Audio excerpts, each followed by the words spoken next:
welcome. Thank you very much.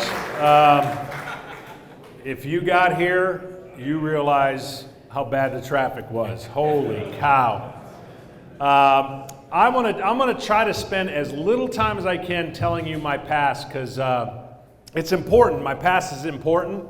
It'll be things you've probably never heard unless Wikipedia has updated their version on me. But I have a really simple story, and I obviously, out of the gate, Dumb and Dumber is my favorite movie, so if that tells you anything about me.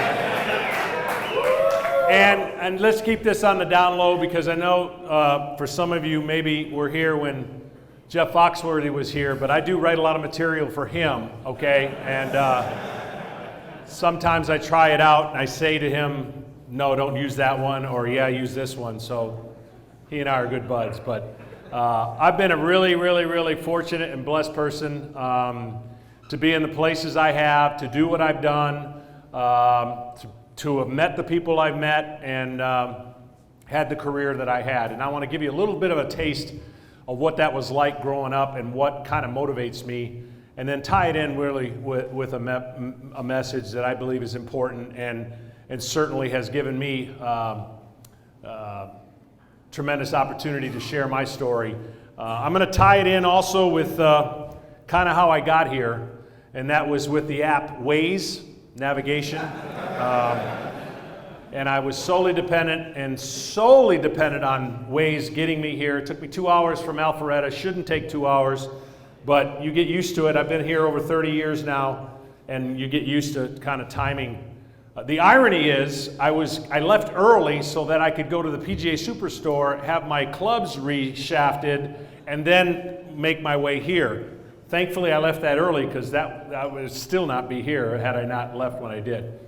I grew up in Lansing, Michigan, and I have a brother and a sister. My mom and dad were very important, very influential in my life. My mom's full-blooded Italian, and the reason that's important you'll understand, because we basically grew up Italian, and the Italian families love to have parties, they love to dance, they love to play music. My mom and dad are musicians, and my dad and my mother were both accordion teachers, and something that's not very popular anymore, but that's how I grew up. I grew up with the accordion, Lawrence Welk, 8-track tapes, you name it. I listened to it. We went to 1,000 weddings. My dad played in a band for 45 to 50 years, and I was going to be the heir apparent. I was going to be the next person, because at the age of 4, they put an accordion on me, and I started competing in competitions. I have to go on their memory on this, because at 4 I don't remember a lot of that, but they still have the accordion, which seemed huge then, is this big now, and that was my journey. That's what I was supposed to do. At the age of 4 all the way to 7, I played in competitions, I practiced. In a weird way, it created incredible discipline in my life. Incredible discipline, because you had to practice all the time. And in a perfect way, my parents didn't teach me, so they were smart enough to allow somebody else do the teaching, even though this is what they knew best. And at the age of 7, I quickly realized, believe it or not, and to much of my mom's surprise, I said, I know what I'm going to be in life. I know what my calling's going to be. I'm 7, and we argue on which car we were sitting in. Needless to say, it was an ugly car. I think it was a Pacer, but we don't exactly know what the car was. Growing up in Michigan, it had to be obviously American, so it was at a gas station. I told my mom, I said, I know what I'm going to be in life. She said, that's great. What is that? And I said, I'm going to be a Major League Baseball player. To an Italian mother who knows nothing about sports, and a dad who was in the seminary to the last minute, because if he fully called, this wouldn't be happening. He asked for pardon. He was going to be a priest. To those two people, this didn't seem like a great calling, especially if it meant I didn't want to play the accordion anymore. So my mom said, that's great. Really, really want you to pursue your dreams. We believe in that. We think that's awesome. Again, they don't know. I have yet to pick up a baseball, I've yet to even do any of this. And she said, we just want you to have a backup goal, just in case you don't make it. I said, I already know what that is. And she was surprised. I said, if I don't make it as a baseball player, I'm going to be a gas station attendant. Now, I say that because back then it was full serve. They check the oil, they do the windows, everything seemed cool as a 7-year-old, and she said, let's just keep that one under your hat. Not that there's anything wrong with it. Let's keep that under your hat. And I literally went from 7 years old pursuing my dream to play baseball. Self-taught, watched game on TV, grew up a Tigers fan. My parents were of no help for my choice and desire to be a baseball player, which in and of itself was awesome because the pressure was off them. It would have been more pressure had I continued to become the next Lawrence Welk or the next great accordion player, because then I'm sure they would have had a lot of advice they could have given. But they gave me that opportunity 100% on my own to pursue that, which I am so grateful to this day. And they allowed me to understand that the priorities in life were going to be God first, family, school, and then sports. You get all those things knocked out, you can play your sports, and you can be outside as long as you want. So my dream was to play in the major leagues. The only way I knew, and the only thing that I knew, was I have to stay steadfast on that dream, discipline, and avoid everything else that's going to get in the way. So I did that. Whether it was friends, distractions, temptation, pressure, you name it. My quest was, if you're not for me, you're against me, so I got nothing to do with you if you're not going to help me achieve my goal. Well, in a very small home in Lansing, Michigan, with about 40 feet between the curb and the wall of our house, I started that quest with a rubber baseball, and I threw every day against a brick wall, every day. I put up a strike zone. I was in my own imagination. I was the GM, I was the manager, I was the pitching coach, I was the grounds crew, I was everybody. And a little bit I would do the broadcasting because I had to set up scenarios where I would be successful. And so I tell people all the time, I would get to that curb and I'd be in my moment, and it was just me and the wall. And I'd watch a game and I'd go outside. If it was Jack Morris, didn't matter who it was I was watching, that's who I emulated. And I put myself in all the top places you can be. And that, in baseball, it's game sevens. And I'm not making this up because I pitched in 100 game sevens as a kid. I literally did. Every time I went out there, and it was that moment, I was in a game 7. And I went 99-1 in those 100 games. Because I used to say, if I went 100-0, who's going to believe that, right? So I threw in a fluke loss and went 99-1. But that was what I would do. It was like hit repeat. I'd do what my parents asked, and then I would go out there and do that over and over and over again. And as time went on, obviously they started seeing a gift in my arm that was unnatural. It wasn't something that you can produce, much like today they're trying to produce those arms. But I had a gift, so they allowed me to pursue that. Next thing you know, the blessing for me, growing up in Michigan, when you see the sun about 2 months a year and you basically have your seasons to play your sports, that was awesome. I didn't get burned out, and I pursued my goal. Through high school, all the things that happen naturally, and like today, obviously it's 10 times worse than it was for me, all those pressures were natural. I found my way away from them through athletics. Played football, played baseball, and played basketball. Basketball, my true love, the one I love to play the most, but baseball was something that gave me the opportunity to go farther. And my dad wisely said, once I got to high school, you're not playing any more football, because I was a quarterback. So all these things in my life became, I guess you could say, an obsession. It was my purpose. My purpose was to not only play Major League Baseball, my purpose was to play it as great as I can, to honor my family, friends, all that. Fairy tale, move fast forward to getting drafted. Okay, go through high school, had the time of my life. When I tell you I avoided every hurdle, pitfall, pothole, whatever you want to call it, I did.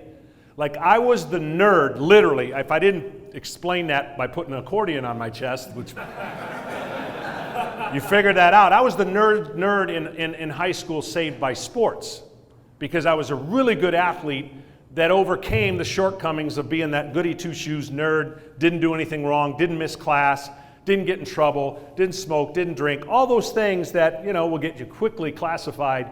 And athletics basically saved me. So avoiding all of that and allowing myself to give the best chance I can, I get drafted. My dad, on the other hand, owned his own business. Besides playing in a band, he owned his own business. He was a salesman. He taught me a lot along the line, probably why I like Dumb and Dumber, to not be afraid to fail. obviously honor your name and don't be afraid to laugh. My dad was a jokester. That's where I got my competition kind of competitor, if you will. He never let me beat him in anything. And then once I beat him, he never beat me again for the rest of his life.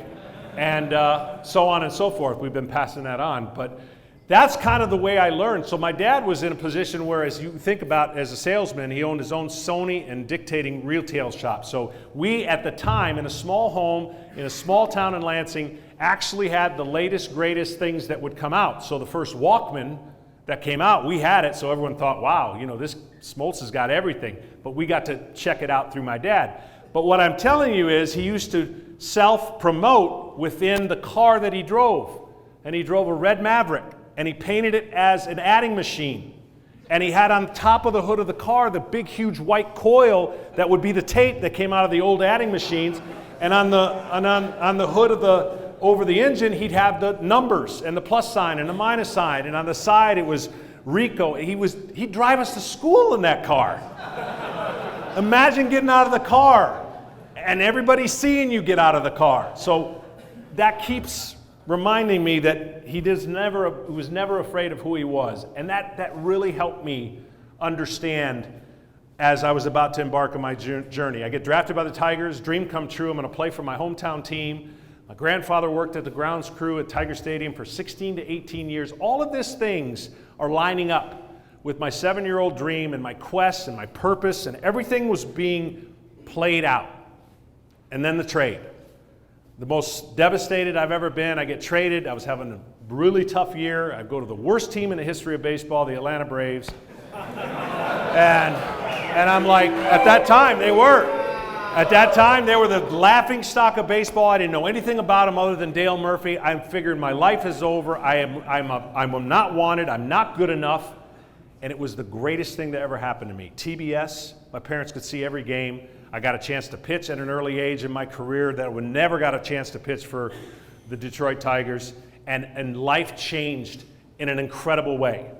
And so much so that I learned through all of my failures, because I had losing records in the minors, I had a couple injuries, but I remember what my dad said, never be afraid to fail. Do not be afraid to fail. And I always wanted the ball, and I always wanted to be in the biggest moments. But leading up to all of that, and fast forwarding all of that, my whole life was centered around being successful. And being successful became an obsession in my baseball career of I've got to honor not only my parents, I not only have to honor God. See, I thought God had given me this talent and everything was up to me.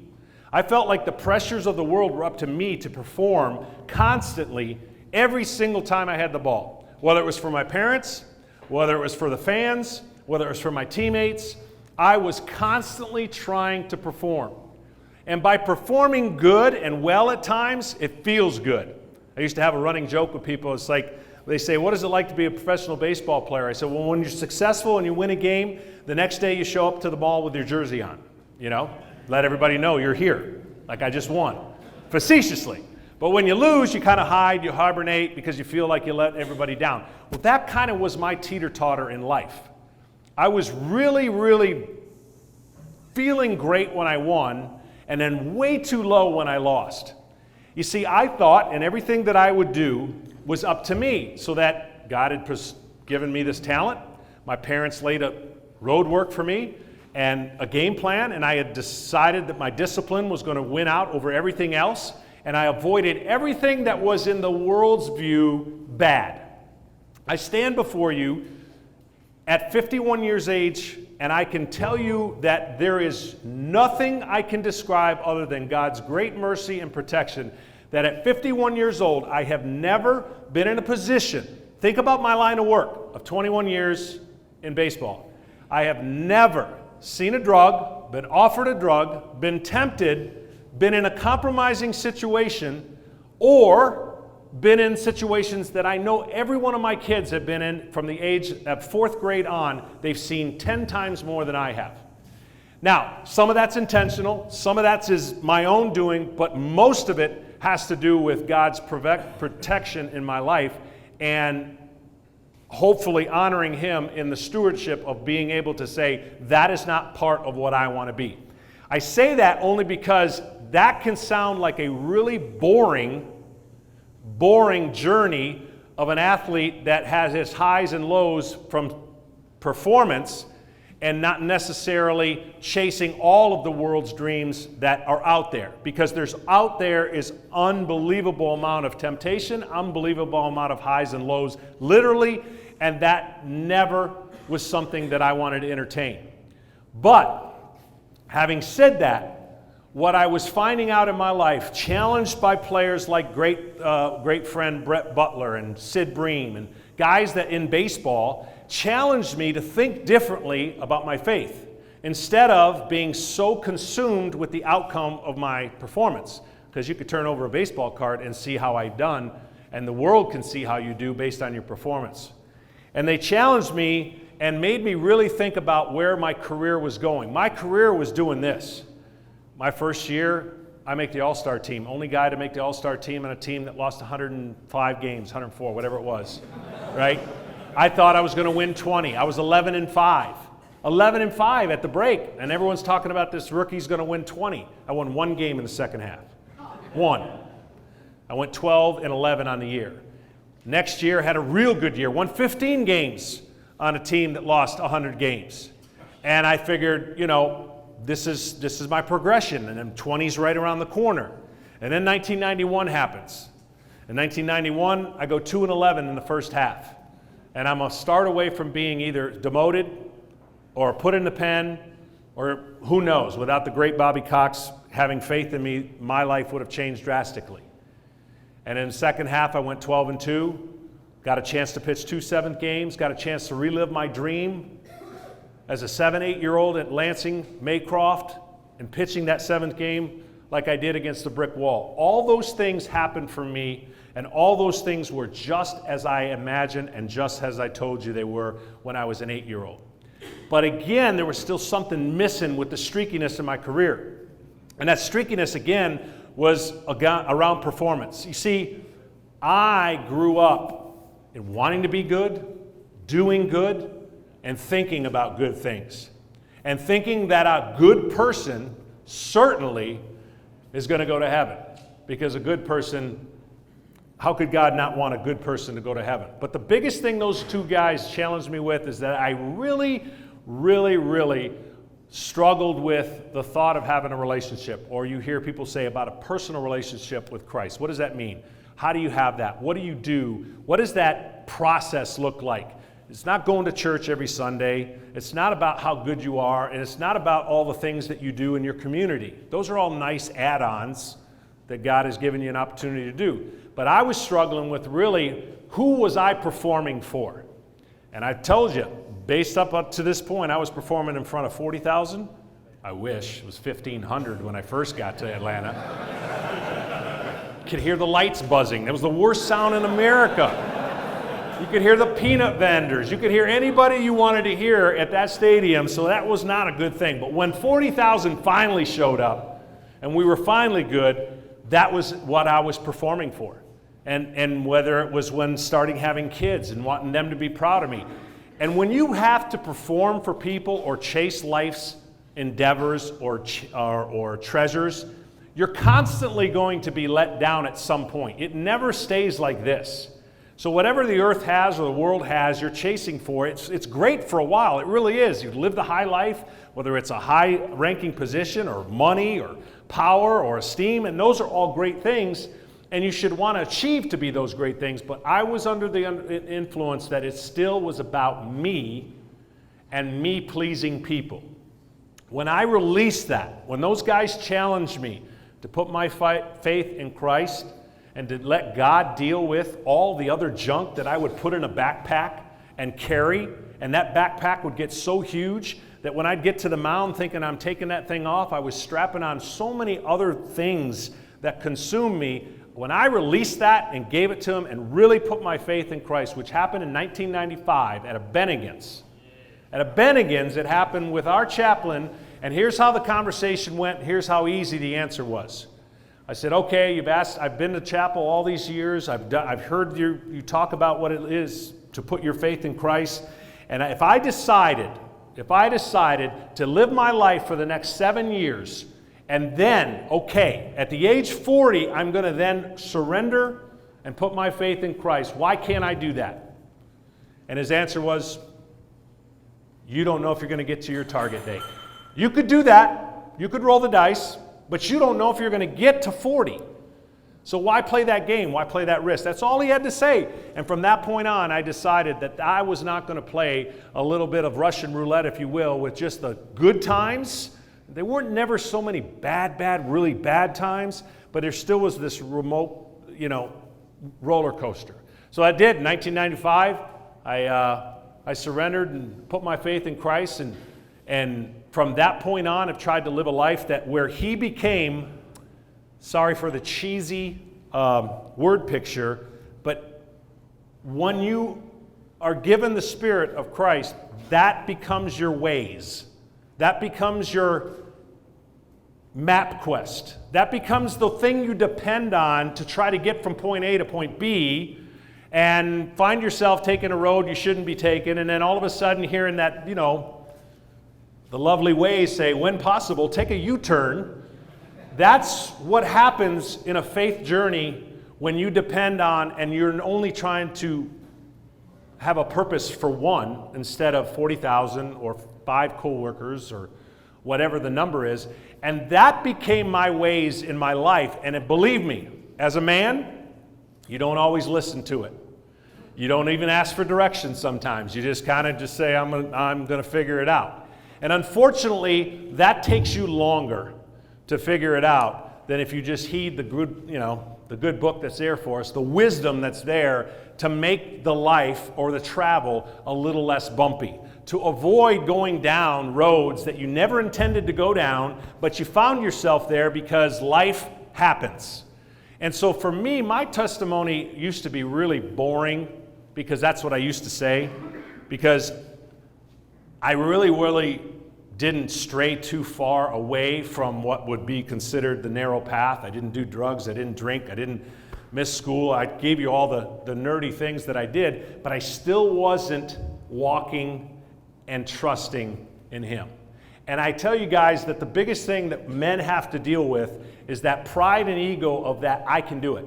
Because at 7 years old, I started that quest. I can do it. And at 20, I can do it. And at 24, I can do it. And I found myself, doing it, but struggling because I was inconsistent with what my purpose was in life. And I'm just telling you, from 1995 to this point, my life has not been smooth. The road has not been paved perfectly. I've run into issues. I've run into a divorce, and I've run into things that you never see coming. And I can only tell you that without a faith, without that navigation in my life, there's no chance I would have survived a lot of the things that happened. I'm humbled to know that there's no chance I can be perfect. I want to strive to, but there's no chance I can be perfect. But I'm not called to be perfect. I'm not called. That's the greatest thing about having faith in somebody you can't see, smell, touch, or feel, is that the grace is so far greater than anything I deserve that I get to abound in it by being obedient.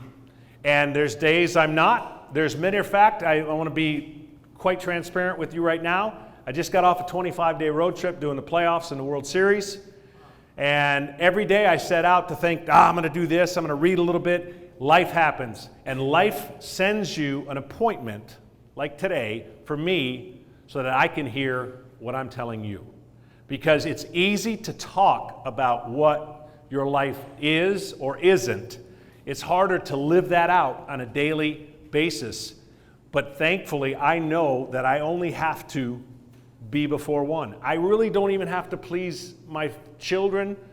It would be great that I do. It would be great that I'm obedient to my Heavenly Father, and that would play out in who I am as a person here on earth, but that I have my same faults and same desires and same flaws, because I'm basically flawed. And what I know now, and what I'm thankful for, is the Brett Butlers, the Sid Breams, the Jose Alvarez's, the people that invested in me, not in my athleticism. They invested in me, and they looked after my heart. And they cared about my heart, not necessarily whether I could win 20 or strike out 200 in a year.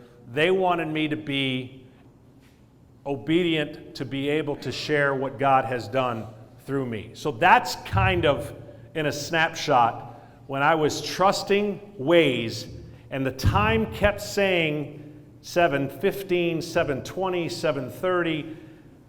I found myself saying, I sure hope this thing is right. I know what I'm trusting in is right.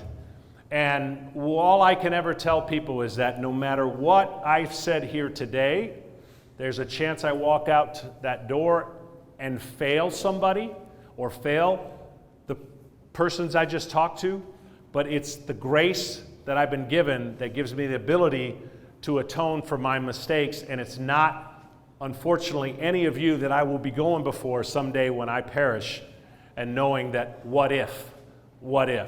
So I'm going to end it there because I want to answer as many questions as I possibly can, because my journey of baseball took me to a place I never thought I would do. I never thought I would start a Christian school. I never thought I'd write a book. I never thought I'd be a broadcaster. I never thought about a lot of things that have happened that I believe either my stubbornness created or God's incredible journey created. I'm in the midst of it. But I'm having an interesting time calling the broadcast of baseball today.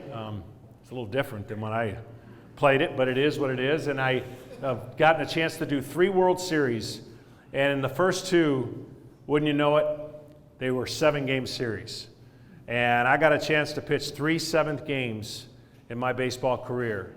And I go back, and I want to encourage each and every one of you that no matter what you think about your journey or where you're trying to get, have a purpose. Know that purpose has a plan. Know that there's an active role you have to take. God's not going to take you as a puppet and you're just going to be walking around in his strings he's pulling. There's an active opportunity each and every day to make whatever community, whatever job, whatever dream you have a reality.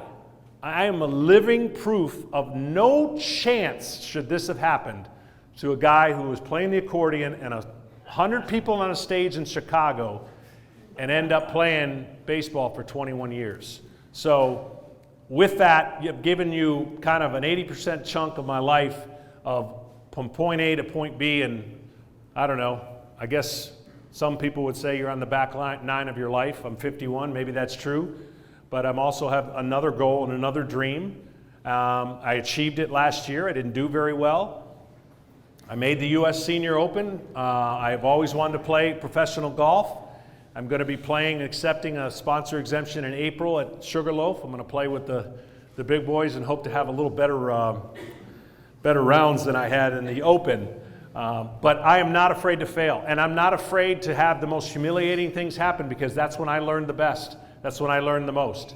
I'm going to leave you with an acronym. If nothing else, maybe this is what you remember. Failure, fear, and insecurity leave unrealistic expectations.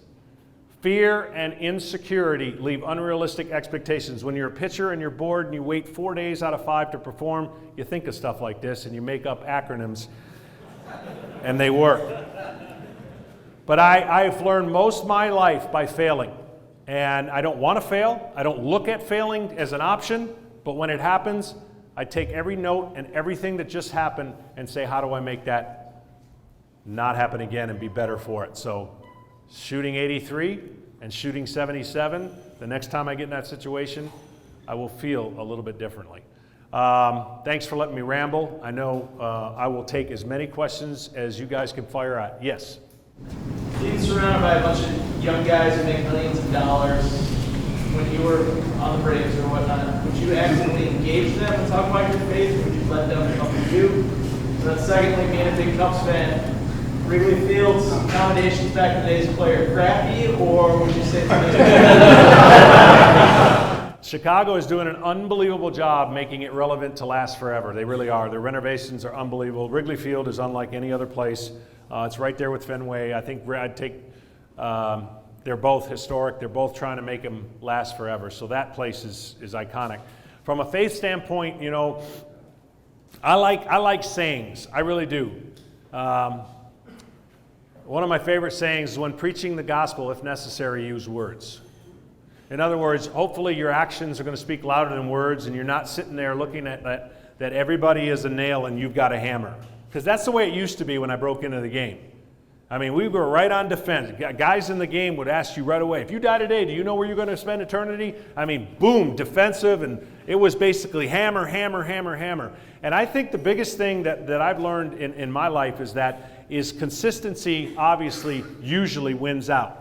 And that I don't have all the answers. And when I was walking around the clubhouse and guys were hurting, that's when I would go up to them and try to see what I could do to make it a little bit better. When you're around guys 250, 240 days a year and family, you're basically spending more time with them than you are with your family. And so you start investing in guys and you start investing in one another, and that's the biggest thing that that when I was young, Brett Butler and Jose and Sid Bream, they basically passed the baton on to me. And so to answer your question fairly, I never really went at anybody other than ask questions, create relationship, and in time, hopefully my consistency would make them want to ask questions about what is it that makes you different, John, or why do you feel this way, or what makes you tick. And it ends up becoming an inviting situation rather than, oh, here comes John, everyone, hide this, hide this, don't talk to him about that. Because to me, the greatest example of that in my life, when guys they wanted me to cuss, they wanted to show cracks, they wanted me to do X, Y, Z. And I would say to them, whether it was coming out of chapel, because that's the only time we could go to church in the baseball season is right there, we go to chapel. Coming out of chapel, one of the guys put an open Playboy and shoved it in my face. He said, "See, you're no different than me." I said, "You're right. I have the same urges and the same desires and the same flaws, but I don't walk out or I don't ever shove and open the Bible and shove it in your face." He never did it again. A gentle answer turns away wrath is what basically that becomes, because a combative or confrontive situation never ends well. And all he wanted, and measuring stick has been eliminated when Christ died on the cross. And that's what people don't understand. They're measuring everybody up in the room. All right, I know I'm not as good as him, but I'm not as bad as that guy, and I'm okay, and I'm right down the middle. Leave me alone. And that's usually the way it works. And so that example spoke volumes not only to the gentleman that did it to me, which he never did it again, but it basically put him at ease to realize that he doesn't have to prove or disprove or say, "I gotcha," because everyone wants a gotcha moment. Yes? If you could recommend a book, what would it be and why? Oh, man. Now, if you'd asked Foxworthy that about me, he said, "I've never read a book in my life, but yet I wrote one." He said, "What's wrong with that?" And I forgot, I wasn't quick on my feet, and I told him I read every book in the Bible. So I have read books. I'm just not one that, The Case for Christ is an interesting and very, I think, a generally great book for people who have questions, because basically The Case for Christ synopsis is a reporter went out to try to disprove Christianity, disprove this faith. And the harder and the more he dug and the more he tried to disprove it, he became obviously a Christian out of it, and he wrote this book. And it's a really interesting portrayal of somebody going out to disprove something and ends up proving the one thing he was trying to disprove. And that book is a pretty good book. I wish I could tell you I've read about 20 of them, but I'm not going to lie to you, I haven't. I start a lot and I don't finish many. Yeah. Pre-game prayer, I honestly never prayed for success, ever. What I always prayed for is that I would, I go back a little bit to my parents about, this commitment to honoring the uniform and protecting the name and all the things they used to tell me, all the good things they tell me. I honestly, because I would pray that I'm prepared and able to represent you today.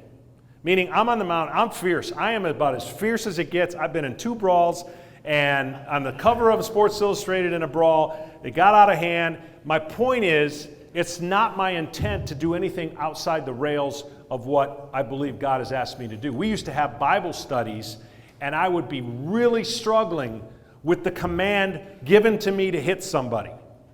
And the reason I struggled with it is because the damage I could do to somebody. Like I really never wanted to take somebody's career and put it in jeopardy. So where I landed the plane on that is to be submissive to the authority that I'm under, which was a manager or a team. I must do what I have to do and do it the best way I can. And that was professionally correct right here in the hip. Never mess with the head. So I hit enough guys in the hip and everything was fine. But you know what? Over the course of my career, I think, and there might be a couple in the Hall of Fame that's hit, I hardly hit anybody. I didn't believe in it unless it was an order, and then I followed that order. Yes, without a question, out-of-body experience, I've never been nervous in a baseball game, never. Never. I've loved it. I love pressure. I love the bigger the moment. I absolutely believed that's where I needed to be. I didn't know who I was teeing off at the Open. I didn't know if I was, I mean to tell you, people don't bother me. It's not, I play in a ton of celebrities at Tahoe. I love it. I would feel like I could hit a shot right now through this, but that's what it felt like at the Open. No room. I was going to kill somebody if I sprayed it. And on the first tee, I'm like, oh my gosh, they're looking right there. Don't they know I'm not a pro? And so it took 11 or 12 holes. I did not feel good. My breathing wasn't good. Nothing about it. I was mic'd. I loved it, but it was torture. Does that make sense? Like now the next time it happens, it won't be that way. It won't. I may not still play great under the conditions, but I can promise you that I won't be unnerved by the moment, you don't know what you don't know. And once you go through it, you hate yourself for times where you go, how could you do that? Because let me tell you what it's like real quick. You all have watched a game show, and you've all at some point sat at home and knew you had the answers. Because time's slower at home on a couch. But when you're in the game show, you got to get the answer like that. And everybody I know of that loves golf can say the same thing. I could have hit that shot. No, you couldn't have. Until you get out there, you have no idea what that's like. I promise you, yes. Golf for us, we say it all the time, Tom and Greg and Avery, whoever, that was the greatest opportunity to get away from what we were known for. Like in baseball, and especially a pitcher, once every 5 days, I know, yeah, you're like a priest, you work once a week. It doesn't work that way. You're doing a lot of things that lead up, especially for the guy that's, delivering the message at church. He's not working just that one day, but it was a great outlet. Mechanically speaking, when you're on the mound, you're thinking of a million things. You want to be perfect. You want to think about, obviously, making 120, 125 decisions that day, the best decisions you can. And for golf, it was us getting out, talking about life, being together, not caring about pretty much where the ball goes all the time, but allowing that daily activity. When I tell you, my life in 21 years, I didn't play a lot at home, especially when the kids were not in school, but on the road, I played just about every day because I wasn't taking up anybody's time. I didn't drink, go out at night. I couldn't wait to go to bed because I was getting up at 7 playing a top 75 golf course in the country. So I had a black book. My black book was different than most guys' black book. I can tell you that right now. I guarded it with 2 security guards because I didn't want anybody to know all the contacts. Kidding, all the contacts I had in there were all golf related. It extended our careers. We talk about it. It at least 3 to 4 years extended our careers. We didn't become burned out by the mundane, every day, once every 5 days. Think about it. You're watching baseball 85% of the time. And you can go crazy when things aren't going well performance-wise. I say it all the time. There's no greater job in the world as a starting pitcher. None. If you do it well, it is the greatest. If you do it poorly, it really does stink. But everything you do, if you do poorly, stinks because you got to wait 4 days to atone for that one day. So golf was awesome for us. Yes. Yeah, I got 2 questions. Number one, when you started closing, when you started being a closer, yeah. What was that like for you? Just that kind of how that feels. Well, I didn't want to be a closer. That was not in my plans. Matter of fact, it's amazing I stayed here. I stayed here because of Bobby. I didn't stay here because they wanted to give me a pay cut going to the bullpen, which didn't work out, but they tried. They tried, and I give them A for effort. I was like, it really was the one time I probably shouldn't have said what I said, but I said, Could somebody check my forehead? Does it got DA on my forehead? I don't think. Anyways, I won't go there. But as a closer, this is what it's like.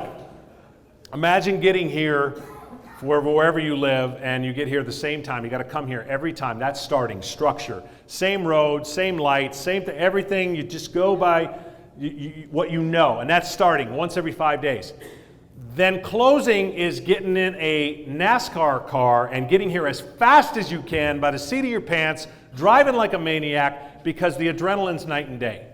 It's night and day. And so it's opposite spectrums of what I liked as a starter, because in 4 days in between, I go to the clubhouse, I eat when I want, I watch the game from where I want to watch. As a closer, you can't do those things. Food's no longer an option because you're not in the clubhouse. You're in a remote dungeon with 6 other guys that wish they were the closer, you know? But I will tell you this, I did get my song real quick from closing. When about middle of my career, this new idea started that you had to have a song to perform when you come to the plate or go to the mound. Stupidest thing I've ever heard of in my life. Seriously, it's the dumbest thing I've ever heard. Like, guys get so motivated by their song that, God forbid, if it's not playing, I don't know if they can perform. So they come to me in spring training and they said, all right, now that you're going to be the closer, we need a song when you come through those doors. I said, you got any Lawrence Welk? Because I don't care what you're playing. I really don't. Like, you could play whatever you want. You think I care about the song that when I'm coming in, I'm trying to get 3 outs before they tie the game up. Do you understand? And they said, yes, okay, we get the hint. Well, everything's going great. Everything's going great. I don't pay attention. I don't want to pay attention. I don't know what they're playing until one night. One night in May, I come bursting through the doors to Dancing Queen. The on-deck circle guy is laughing his butt off. Some macho guy is walking out here to Dancing Queen. Now, I don't mind ABBA. I think they're a great group. I got the CD. But that's when I realized I need a song, because I can't take that chance. They apologized immediately after the game, and I said, no, you made your point indirectly. I understand. And that's where AC/DC got born. So, did I call any closers? Oh, we had 3 ex-closers in the pen already, so they helped me a lot. My first game that I went in, because I would anywhere between 45 and 55 pitches to get ready to go into a game as a starter. That's basically, I asked my pitching coach, Leo, I said, don't tell me, watch me the next 5 games that I pitch. Don't tell me until 5 games. I'm just curious how many I throw on an average, because I didn't know. I didn't go with a target number, and it would be anywhere between 45 and 50. My first game I saved as the closer, I threw 50 pitches warming up to go into that game. I was so nervous, I didn't know what to do. I wanted to make sure, and the guys that were down there in the pen said, homeboy, if you don't cut that down to 10, you're never going to last the season. And so I had to learn how to trust less and less and less and less, and finally got my routine down. Side note is, when I became the closer, I learned something indirectly. One, I said, I'm going to build a Taj Mahal down there because I ain't sitting in that little cubicle you guys got. I'd made decent money, so I could do that. And I told the grounds crew, I said, blow up this wall right here, create a little Taj Mahal for us. I got 6 recliners I'm putting in with 3 TVs and 2 refrigerators.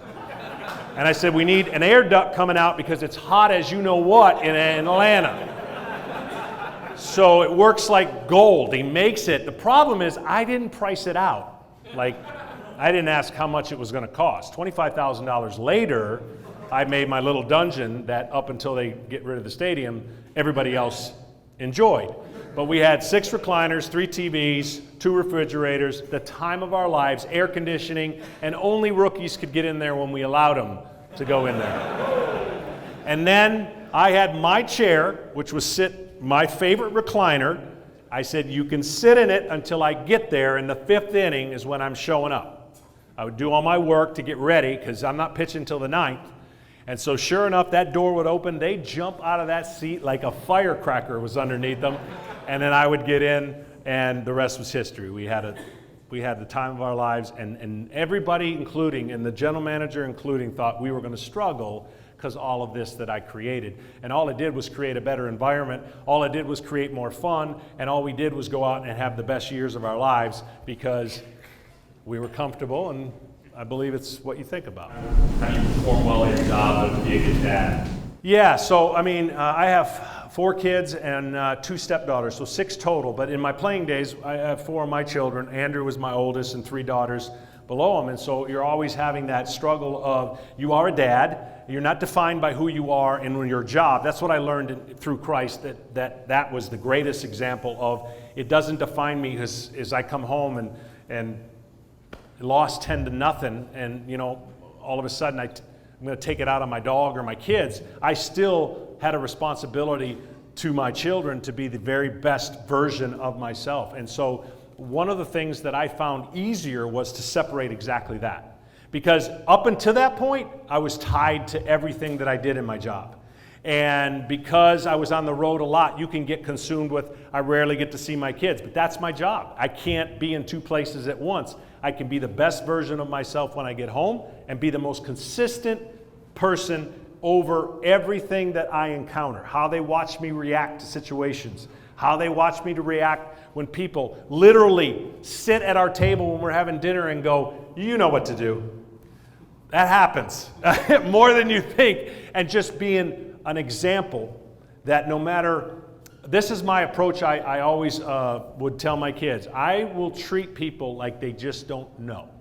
That way you can never really get mad and never get discouraged by them interrupting your space or taking your time away. Funny story, when my son was like 3 or 4, I had a great game in Houston and I couldn't wait to call him because I knew he was watching, you know. And so I would call him and I'd say, hey, how many strikeouts did Dad have tonight? And he said 2. I said, oh, you weren't watching. Nah, you weren't watching. How many did he have? And he said 2. I said, buddy, man, I had 12. What were you doing? He said, no, you struck out twice. I said, all right. I needed that. It was pretty cool. Yeah. That's a good segue. So you talked about being comfortable with kind of failure and humility. For us, maybe share a time where you kind of experienced that failure, humility, and kind of learn a little bit about that process. Yeah, I mean, I experienced it a lot more than what people think. When you end up becoming a Hall of Famer, you think everyone would look back and go, that's a Hall of Fame career. I mean, what could he have possibly had happen that would make you think otherwise? You know, think about doing crazy stuff. And I think just from a standpoint of being exposed, having false things said about you, or having rumors said about you that are not even close to truth, or having an unexpected interruption in your marriage that you never thought was going to happen. All those things lead you down a road where you think, I'm letting people down again. I eliminated that part of my life a long time ago. That's literally what I can tell you is the greatest journey of my faith, is that I don't have to own that. That doesn't define me.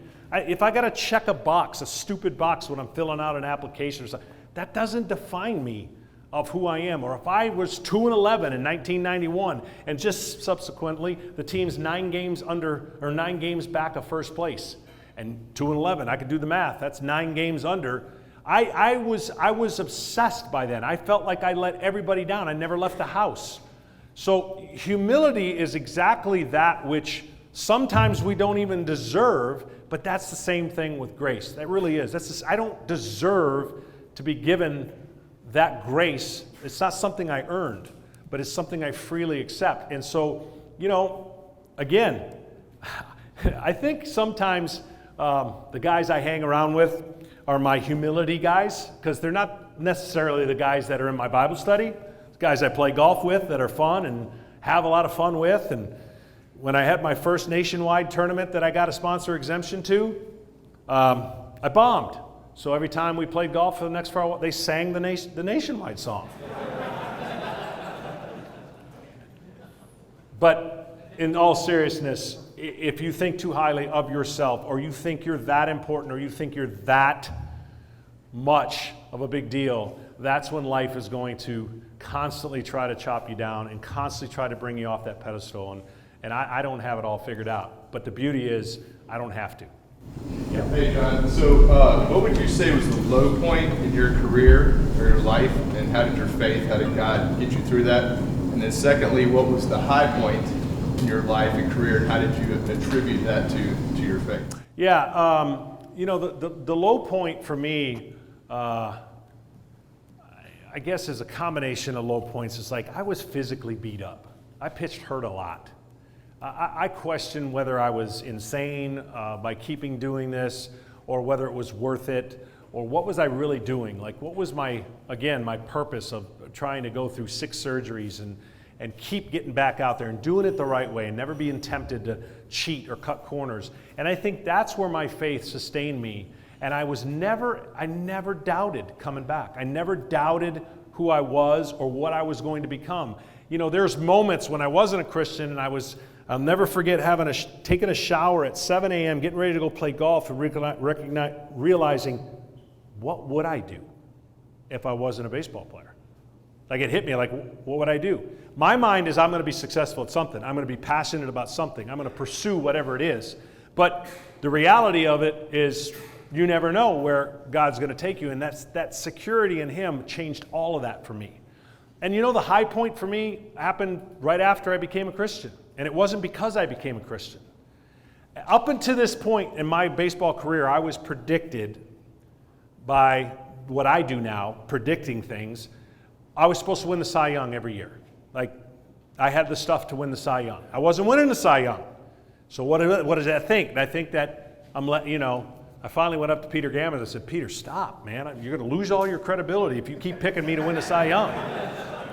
But in 1995, after accepting Christ, I literally got freed up. I got freed up of all that junk that I was carrying on. In 1996, I went into spring training. I'm not a cocky guy. I didn't go in there saying, I said, kind of jokingly, but I knew something. I knew about me what no one else knew, right? I said, Maddox's run is over. And I said it to the coaches, and I said, I am, for the first time, as freed up as I've ever been, physically, mentally, and obviously spiritually. I said, it's over. I read, thanks to Tim Cash, who was our chaplain and guy who's been instrumental in my life, I read Philippians every day. Thankfully, it's only 4 chapters, right? That's huge for me. But it's 4 great chapters of really putting aside the past and pressing on and all the great that fruit that's in Philippians every day. I said in my first reporter's interview during the season to start out, I said, you guys aren't going to understand this, but I'm a different guy this year. To the reporters, I said, I may lose my first and win my next 14 in a row. You're not going to see a difference at all in me this year. Now, I didn't go and share my faith with them and be this. I just wanted them to know that I'm going to be different. I lost my first game, and I won my next 14. I was 14-1, and everybody said it's now mine to lose. That's fair. I haven't won one yet. Now you're telling me it's mine to lose the Cy Young. But I was at complete peace with anything that happened, success or failure, for the first time in my life. So I don't say that I won the Cy Young because I became a Christian. I say I was able to win the Cy Young because of being a Christian. There's a difference, because I was able for the first time to actually handle success and failure in the same vein. So that year goes on to win 24 games, and we come an eyelash away from being back-to-back world champions. But for me personally, it was connecting the dots in my life that made me realize what I could achieve if my life was in balance. Because there were too many times where my life was out of balance, where I was chasing something of success-oriented or fame or whatever, and it was just out of balance. So that was, to me, one of the greatest moments of my life, because it was the first time I could look back now and go, I was ready for that success that was about to come. Yes, in the back.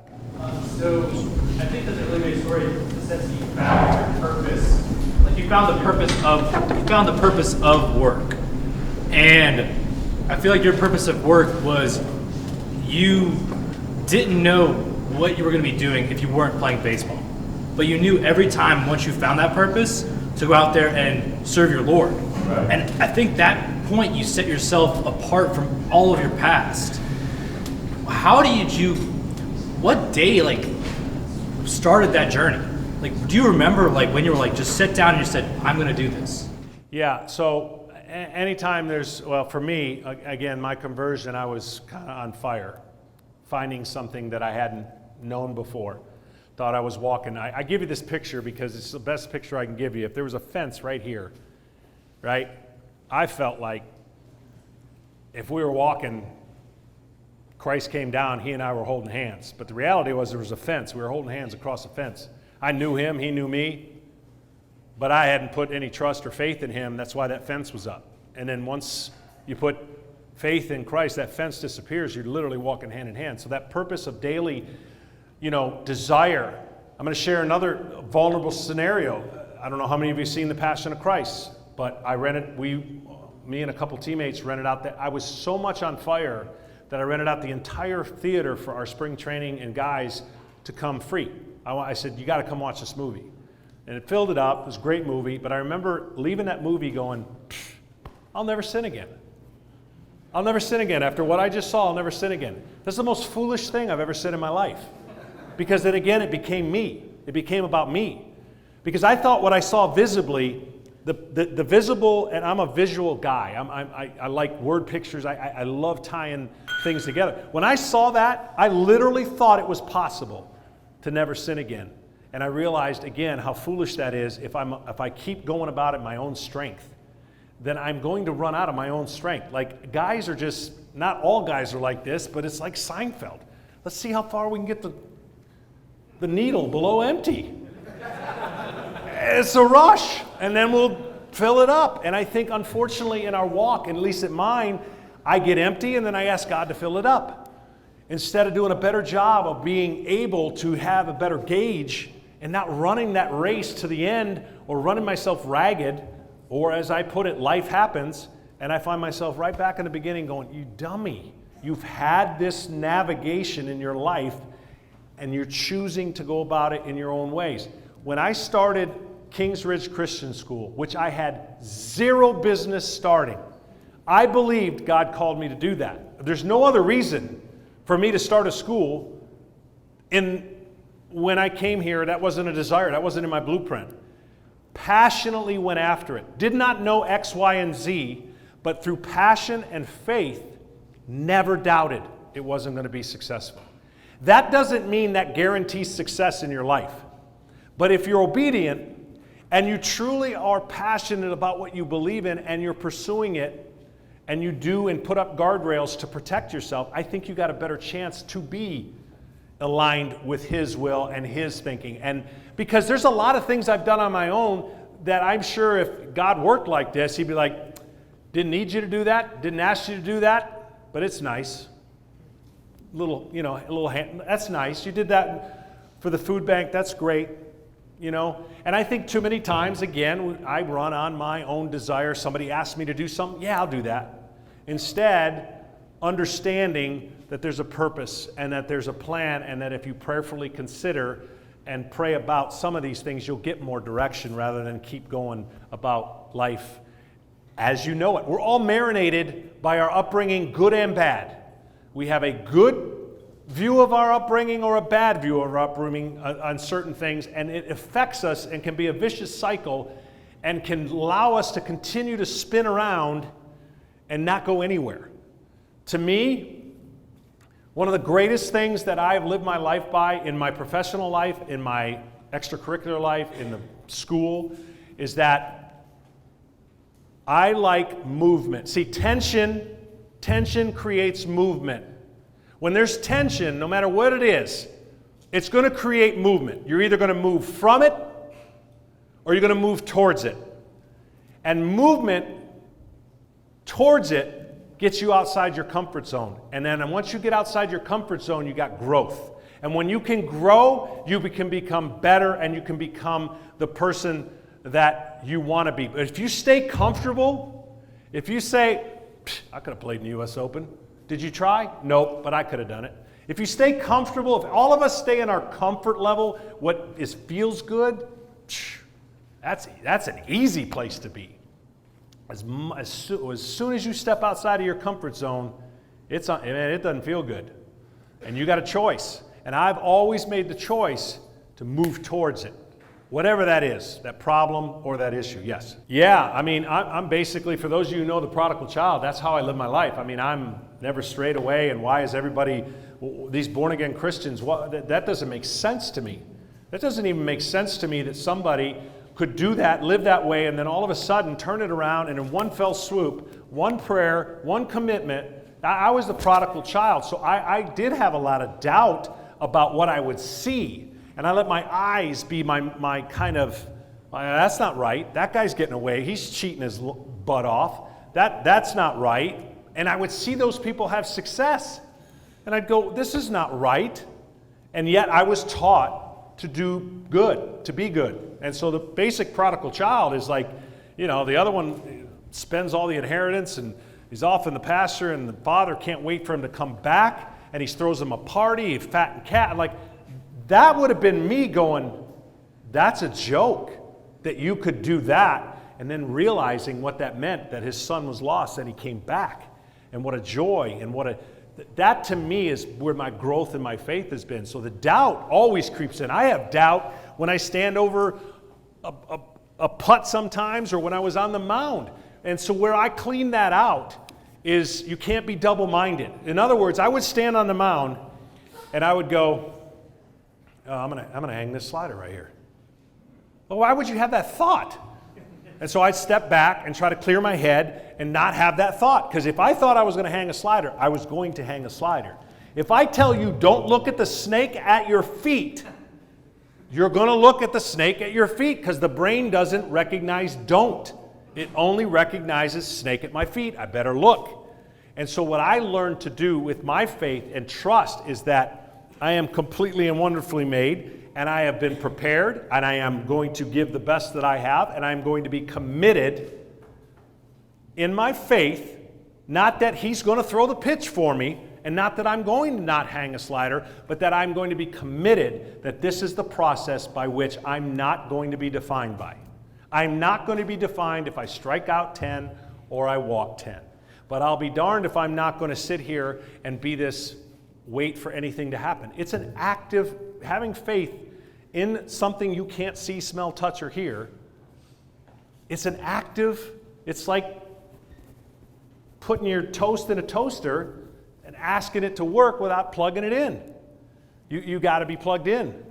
And that to me has become the streakiness. I tell people all the time when I close, I am streaky at best when it comes to my daily journal or my daily reading or my daily process of, you would think the roadmap would be get up, pray for the day, hope to be a vessel used today, that my day goes XYZ, and that I'm available to whoever or anybody I may come across. But if I start planning targets and I start planning agendas, which is part of due diligence, I'm going to miss a lot that happens along the way. That somebody could have been hurting next to me on a plane and I was completely oblivious to it because I was stuck in my own issues and my own getting from point A to point B.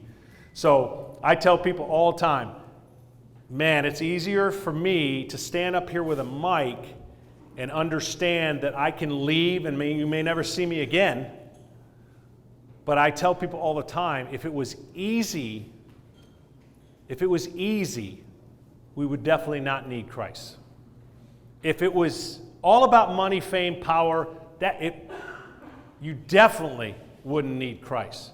But the reality is, it's not all about that. Anyone who's chased that never gets enough. Anyone who's had it never has it enough. And my encouragement to you guys today is daily pondering, what do you think your purpose is in life? And who do you think that purpose belongs to? And when I was able to make that transition in my life and realize, yeah, Game 7 was awesome. Awesome. Not giving up a run. Not winning wasn't awesome, but not giving up a run. I realized it still didn't define me. And it felt great to perform under the highest level and the highest pressure in front of the most people. But I had to remind myself that I will not be a baseball player longer than hopefully I'll be a dad, longer than hopefully I'll be a friend, a father, a brother, a son, and that one day I have an expiration date. And that one day, I don't want to be standing before him and say, yeah, I knew who you were. But I don't. Meaning, I know who you are. But Jesus saying, I never knew who you were. And that has really been my only desire when I get an opportunity to share my experiences, is to speak hope in what can be of confusing and tough times, and be vulnerable with a bunch of guys or a congregation, and just know that I'm far from perfect. And daily, I needed this talk, hopefully, as much as maybe you guys getting a chance to hear it. So thanks for letting me share. And I'll tell Jeff Foxworthy, we didn't get a chance. Well, why don't you ever see any dead crows in the road? Because they got buddies in the tree going, car, car, car. I'm going to ask you one question. Yeah.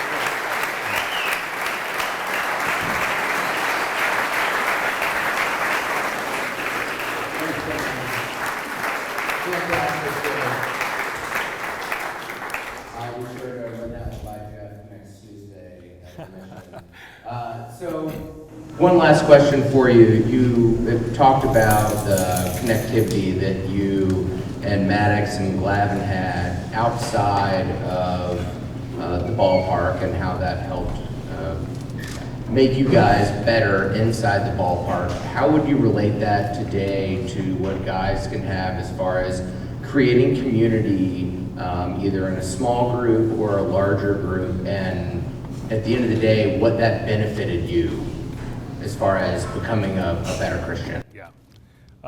My whole life has been really formulated and formed through guys' Bible studies. Had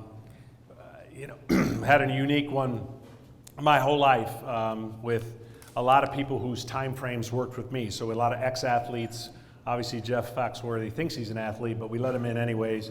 But a lot of guys who have been and have touched my life. And what it is more than anything, it's an opportunity to share your heart. It's an opportunity to have accountability. Fellowship is always unbelievable when we get a chance to spend and you can share what's relevant in your life to what's going on in everybody else's life. And I've never felt a stronger bond, and I never felt more of a go-to to our guys by saying, would you pray for this? Would you pray about this? And I can tell you this, those guys served for me at my lowest and one of my toughest points when I found out I was no longer going to be married. And I asked each one of those guys to be accountable to me, my eyes, my ears, and I made actually a, I don't like the word pact, but I made a commitment for one solid year to find out what God wants out of me and what that looks like for one solid year of not interacting with anybody. No dates, no nothing, trying to figure out life. And those guys were so crucial because they knew my heart, I knew their heart, and it was nothing superficial. And so anytime you can get within an accountability group, I work best under pressure. I work best when I know you are keeping me accountable for something I may be struggling with.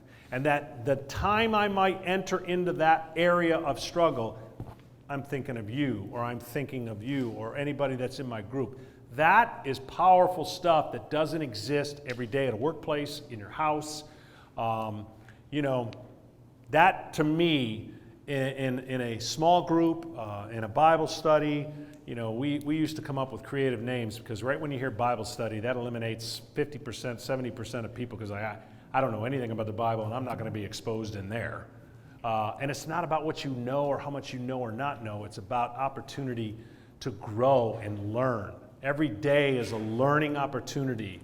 I'm going to share one more. I already said prodigal child. Before I was a Christian, I was on the stage with Billy Graham.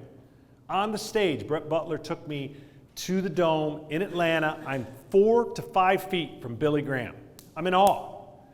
And I remember just how naive I was. I remember when he put his head down, when he asked people to come for the invitation, I remember putting my head down and going, please, God, don't let Atlanta embarrass Billy Graham.